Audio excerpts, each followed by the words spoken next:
بسم اللہ الرحمن الرحیم۔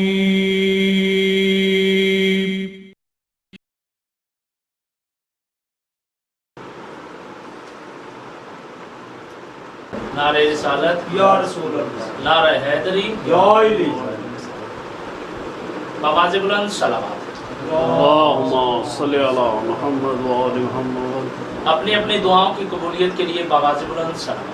اللہم صلی علی محمد وآل محمد۔ خاندان زہرا کے احسانات کو یاد کرتے ہوئے بآواز بلند صلوات۔ اللہم صلی علی محمد۔ ندی بھائی اور ان کے خاندان کی جو شرعی حاجات ہیں ان کی قبولیت کے لیے بآواز بلند صلوات۔ اللہم صلی علی محمد وآل آپ سب ہم سب کے جتنے مرحومین اس دنیا فانی سے رخصت ہو گئے ہیں ان کی بلندی درجات کے لیے بآواز بلند صلوات۔ اللہم صلی علی محمد وآل محمد۔ اعوذ باللہ من الشیطان اللعین الرجیم، بسم اللہ الرحمن الرحیم۔ الحمدللہ الذی ہدانا لہذا وما كنا لنہتدی لولا ان ہدانا اللہ لقد رسول ربنا بالحق۔ الصلاۃ والسلام بتحیۃ والاکرام مسلما فی الوجود۔ انما یرید اللہ لیذھب عنکم الرجس واہل البیت ویطہرکم تطہیرا۔ صلوات ولعنۃ اللہ دائم اجمعین۔ اما بعد، بسم اللہ الرحمن الرحیم۔ انا اعطیناک الکوثر فصل لربک وانحر ان شانک هو الابتر۔ صلوات۔ اللہم صلی علی محمد۔ میں نے آپ کی سماعتوں کی طرف سورہ یاد قرآن کریم کی مکمل اکمل لفظوں کے حساب سے شاید چھوٹی مگر قد کے حساب سے پوری سورت ہدیہ کی ہے۔ اللہ تبارک و تعالیٰ نے قرآن کریم میں ارشاد فرمایا ہے انا اعطیناک الکوثر، ہم نے رسول تجھے کوثر عطا کی، ہم نے تجھے کوثر عطا کی، تو اپنے رب کے نام پر قربانی کر، شکر ادا کر، تیرا دشمن ہی بے مال اور بے اولاد مرے گا۔ پہلا جملہ، اب جس نے وصول کیا وہ جہاں بھی بیٹھا ہے دعا دے گا۔ اس کا مطلب ہے سیدوں کا کوئی بھی دشمن ہو وہ اپنے باپ کا نہیں ہوتا، سیدوں کا، کیونکہ رسول سے اللہ نے کہا ہے تیرا دشمن بے مال مرے گا۔ جب اللہ نے کہا تو پر کہہ دیا۔ اب رسول کی اولاد چلی ہے جناب بطول سے، اسی لیے تو وَمَا أَرْسَلْنَاكَ إِلَّا رَحْمَةً لِّلْعَالَمِينَ ہے۔ اگر بیٹوں سے چلتی تو نعمت للعالمین ہوتے، اس لیے رحمت للعالمین رسول کو اللہ نے کہا۔ جناب سیدہ طیبہ طاہرہ جناب فاطمہ زہرا سلام اللہ کے ہاں 15 رمضان کو جب امام حسن مولا ایسے آئے جیسے محمد کے گھر میں سورتیں اترتی ہیں، رحلے طہارت پر قرآن بن کے اترا ہے حسن۔ جب حسن مولا دنیا پر آئے جناب سیدہ طیبہ طاہرہ کی گود میں، یہ وہ حسن ہے جس کو الٹ بھی پڑھو تو حسن نظر آتا ہے، یہ وہ حسن ہے جس کی ماں کا نام غلط بھی لو تو فاطمہ فاطر السماوات نظر آتی ہے، یہ وہ حسن ہے جس کے بھائی حسین کا نام غلط بھی پڑھو تو حسن ہی نظر آتا ہے، یہ وہ حسن ہے کہ جس کے نانا کا نام الٹ بھی پڑھو تو محمود ہی نظر آتا ہے، یہ وہ حسن ہے کہ جس کے باپ کا نام جان بوجھ کر بھی کوئی نام مکمل لے تو اسے اعلیٰ نظر آتا ہے اور وہی علی نظر آتا ہے، یہ وہ حسن ہے، یہ وہ حسن مولا ہے۔ جلدی جلدی جیسے مولا حسن دنیا پر تشریف لائے، لعاب رسالت کی گھٹی ملی، 4 سال کا حسن ہوا۔ الدامۃ و ثاقبہ میں لکھا ہے جلد نمبر 1 میں 4 سال کا حسن مولا ہوا، بیٹھا ہے رسول کی گود میں۔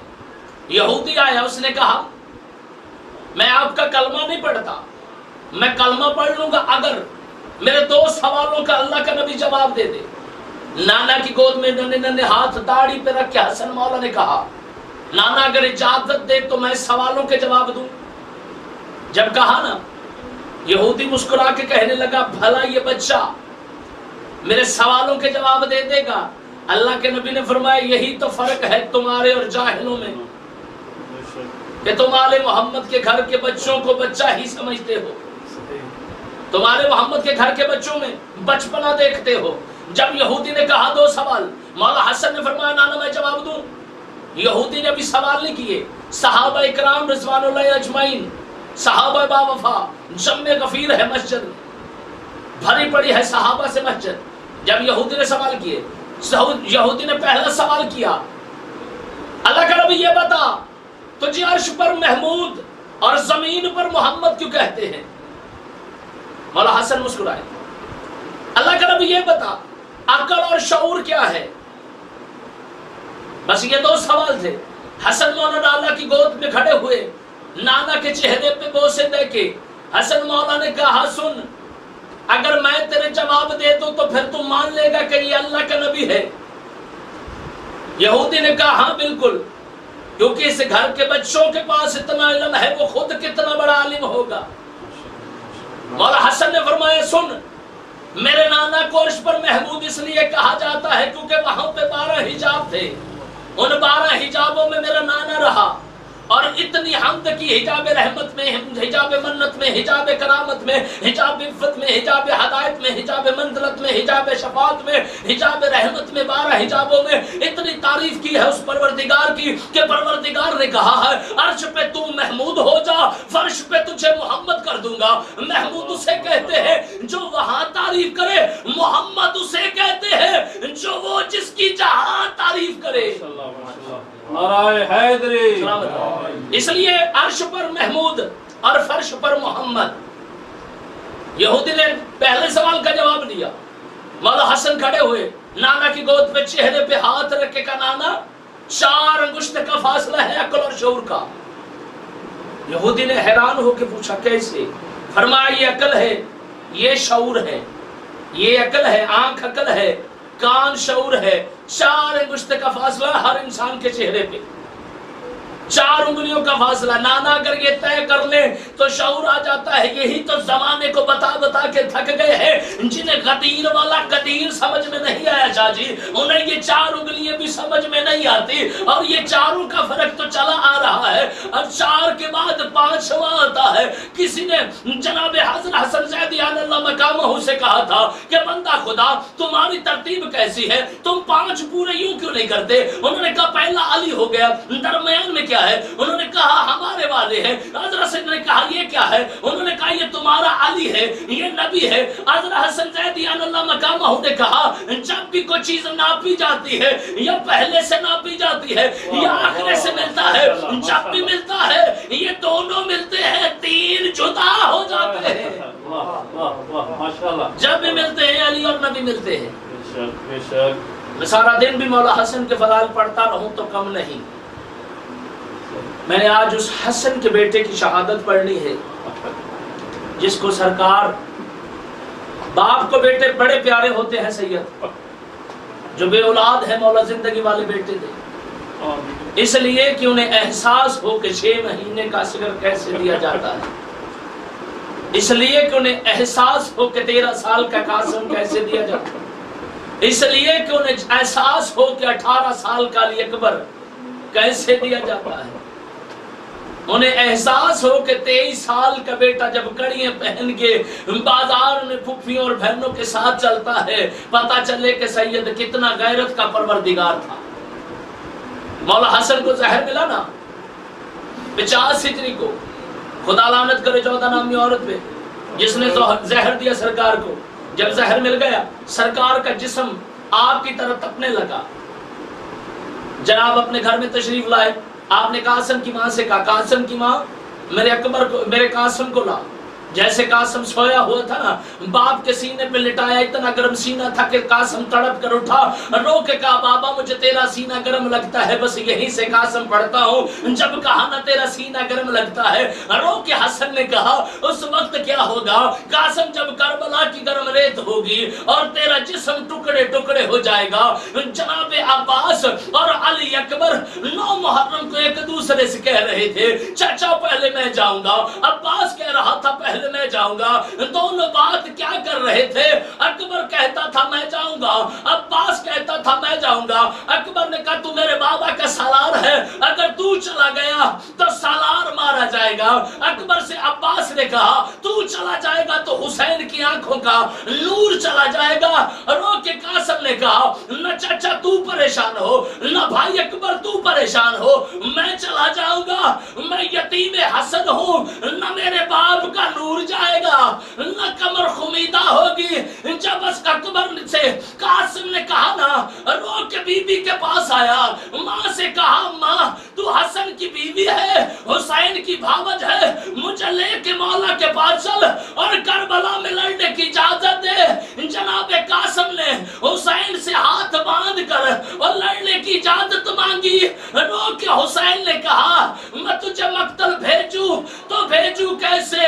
اور تو میرے بھائی حسن کی نشانی ہے، اور تو میرے بھائی حسن کی نشانی ہے، میں تجھے مقتل بھیجوں تو کیسے بھیجوں؟ تو میرے حسن کی نشانی ہے۔ جناب قاسم نے کہا، جناب قاسم کا عقد امام حسین کی بیٹی کے ساتھ ہوا مدینہ سے مدینہ میں، صفحہ نمبر 349 پہ ہاں اور نہ بھی لکھی ہے، مگر گواہ بھی لکھے اور نہیں بھی لکھے، تاریخ تو ہے نا۔ جیسے ہی شادی ہوئی، شادی والی رات سرکار یہ جو ہم مہدی سجاتے ہیں نا کربلا میں نہیں سجی، یہ جو ہم قاسم کی سیج سجاتے ہیں کربلا میں نہیں سجی، یہ حسرت تھی قاسم کی ماں کی کہ میں اپنے بیٹے کے سر پہ سہرے دیکھوں۔ جب قاسم کی ماں کی حسرت تھی نا میں اپنے بیٹے کے سر پہ سہرے دیکھوں۔ جیسے قاسم کا عقد ہوا، جناب قاسم اپنے حجرے میں گئے، اپنی زوجہ سے کہا میں کربلا میں تیرے بابا اپنے امام کے نام پر قربان ہونے جا رہا ہوں۔ بی بی نے کہا قاسم جب روز محشر سب ملیں گے میں تجھے پہچانوں گی کیسے؟ قاسم نے اپنی ابا کا دامن پھاڑا، رو کے کہا جس کا کفن ادھورا ہو بس پہچان لینا وہ تیرا قاسم ہے۔ قاسم جیسے ہی گھوڑے پہ سوار ہو کے چلنے لگا، حسین منظر دیکھتا رہا۔ جیسے ہی قاسم زین پہ بیٹھا تو قاسم تھا، جب زین سے اترا تو تقسیم تھا۔ رو کے قاسم نے کہا میرا سلام چچا۔ جیسے حسین پہنچا، گھوڑوں کے سموں کے نیچے ایک کالے برقعے والی رو رو کے کہتی تھی او میرے حسن کی نشانی کو پامال نہ کرو، او میرے حسن کا یتیم۔ الجرک من اللہ، آخری جملہ جب کہا نا میرے حسن کے یتیم کا ٹکڑے پامال نہ کرو، جب حسن مولا کا یتیم کربلا کی گرم ریت پہ تقسیم ہو گیا، جب حسن تقسیم ہوا نا تو امام حسین پہنچے ہیں تو کیا دیکھا کہ کوئی ٹکڑا کہیں پہ پڑا ہے، جس ہاتھ پہ صحرا گانا بندھا تھا وہ اللہ جانے کیسے مرشد حسین نے اٹھایا، ابا کو سر سے امامے کو اتارا، مرشد حسین نے پھیلا کے قاسم کے ٹکڑے اس میں رکھنے شروع کر دیے۔ جب قاسم کے ٹکڑوں کی گٹھڑی بنا کے حسین لے کے آیا نا، قاسم کی ماں دور سے کہتی ہے مولا حسین میرے بیٹے نے تیرے ساتھ وفا کی ہے نا، تو سب شہیدوں کو لے کے آیا ہے، میرے بیٹے کو نہیں لایا۔ رو کے حسین نے کہا جتنا مل سکا تھا لے آیا، اور جتنا مل سکا تھا لے آیا۔ جب قاسم کی ماں کو گٹھڑی دی ہے نا، بی بی کہتی مرشد حسین ایک منٹ کے لیے منہ دوسری طرف کر لے، میں نے منت مانی تھی اور جب میں بیٹے کی شادی کروں گی مجھے منت پوری کر لینے دے۔ امام نے منہ دوسری طرف کیا، منظر کیا تھا، بی بی نے اپنے سفید بال کھولے، قاسم کے خون سے خساب شروع کیا۔